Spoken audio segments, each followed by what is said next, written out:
Welcome बच्चों। आज हम हमारा होल नंबर में जो प्रॉपर्टीज वाला चैप्टर चल रहा था उसमें हम देखने वाले हैं सम स्पेशल प्रॉपर्टीज। उसमें जो हमारी फर्स्ट प्रॉपर्टी है वो है सब्ट्रैक्शन बाय जीरो। इससे पहले हमने क्या देखा था?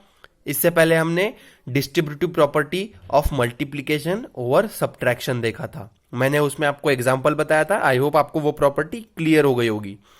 तो चलिए बच्चों, मैं आपको बताता हूं इस प्रॉपर्टी में होता क्या है। According to this property, when zero is subtracted by any whole number, then we get number itself. इसका मतलब है जब हम किसी भी नंबर से जीरो को सब्ट्रैक्ट करते हैं तो वो नंबर इटसेल्फ मिलता है हमें। For example, when we subtract 0 from 3, then we get number itself. तो देखिए, अगर मैं यहां पे 5 माइनस जीरो करूं तो कितना हो जाएगा? 5 हो जाएगा। इसका मतलब देखिए, अगर मेरे आपके पास 5 चॉकलेट्स हैं, आपके पास 5 चॉकलेट्स हैं, आपने उसमें से किसी को भी एक भी चॉकलेट नहीं दिए। मैंने आपसे 2 चॉकलेट्स मांगे पर आपने मुझे नहीं दिए, तो आपके पास कितने चॉकलेट्स हैं? आपके पास 5 ही चॉकलेट्स रहेंगे। ठीक है बच्चों, तो ये प्रॉपर्टी हमें ये बताती है। तो देखिए, आप इसका जो मैंने यहां पे लिखा हुआ है डेफिनेशन, ये नोट कर लीजिएगा। और मैं यहां पे अच्छे से एक बार इसकी डेफिनेशन लिख दे रहा हूं। If a is a whole number,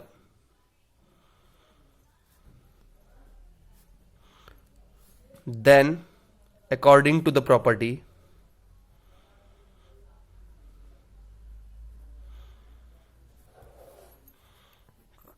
property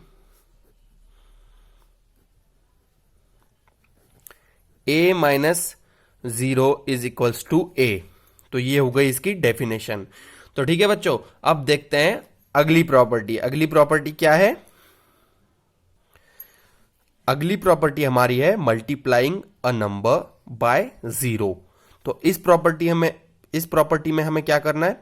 देखिए, इस प्रॉपर्टी में हमें पता चलता है, अगर मैंने 0 चॉकलेट्स 5 चिल्ड्रंस को दिए हैं, 0 चॉकलेट्स 5 चिल्ड्रंस को दिए हैं, तो टोटल मैंने कितने चॉकलेट्स दिए हैं? मैंने 0 ही चॉकलेट्स दिए हैं। अगर मैंने 0 चॉकलेट्स 3 चिल्ड्रंस को दिए हैं तो कितने चॉकलेट्स दिए? 0 ही दिए हैं। तो देखिए बच्चों, according to this property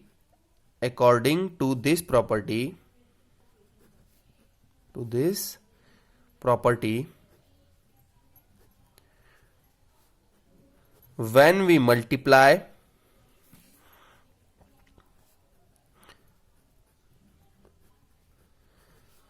zero by any number,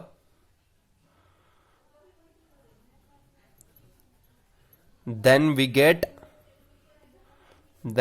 get zero.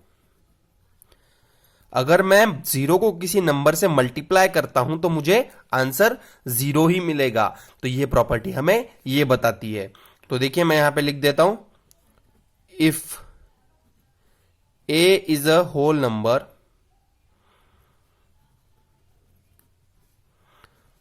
Then a into zero is equals to zero. ये हो गई इसकी डेफिनेशन। तो चलिए अब देखते हैं नेक्स्ट प्रॉपर्टी क्या है।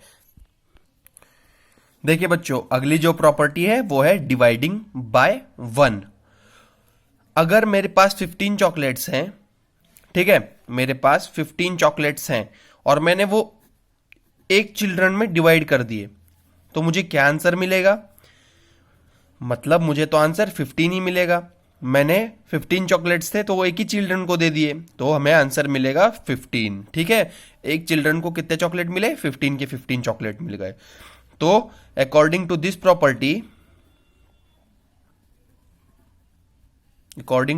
Property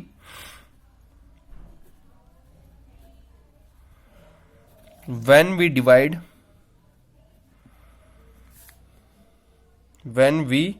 divide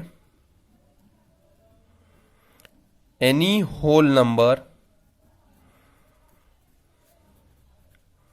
by 1, then we get number itself.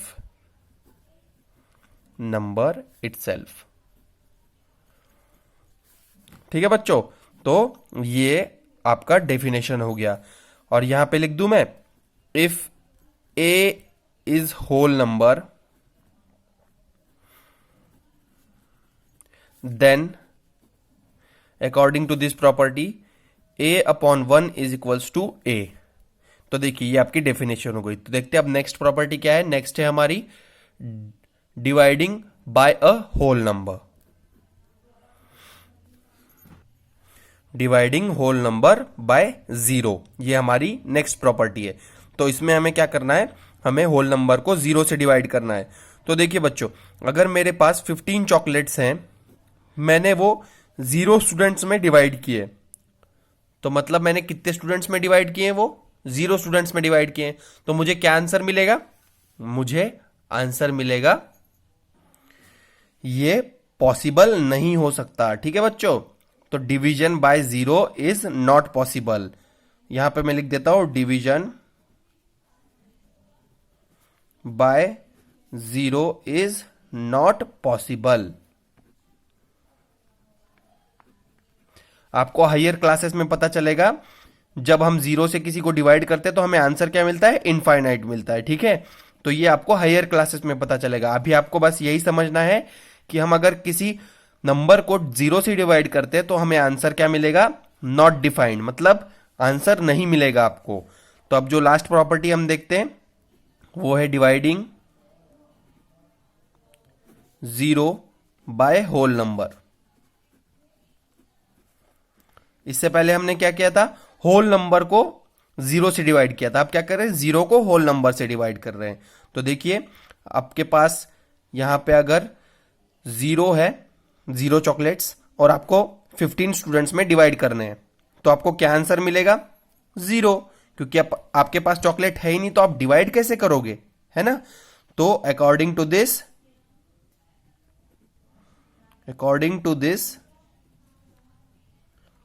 if a is whole number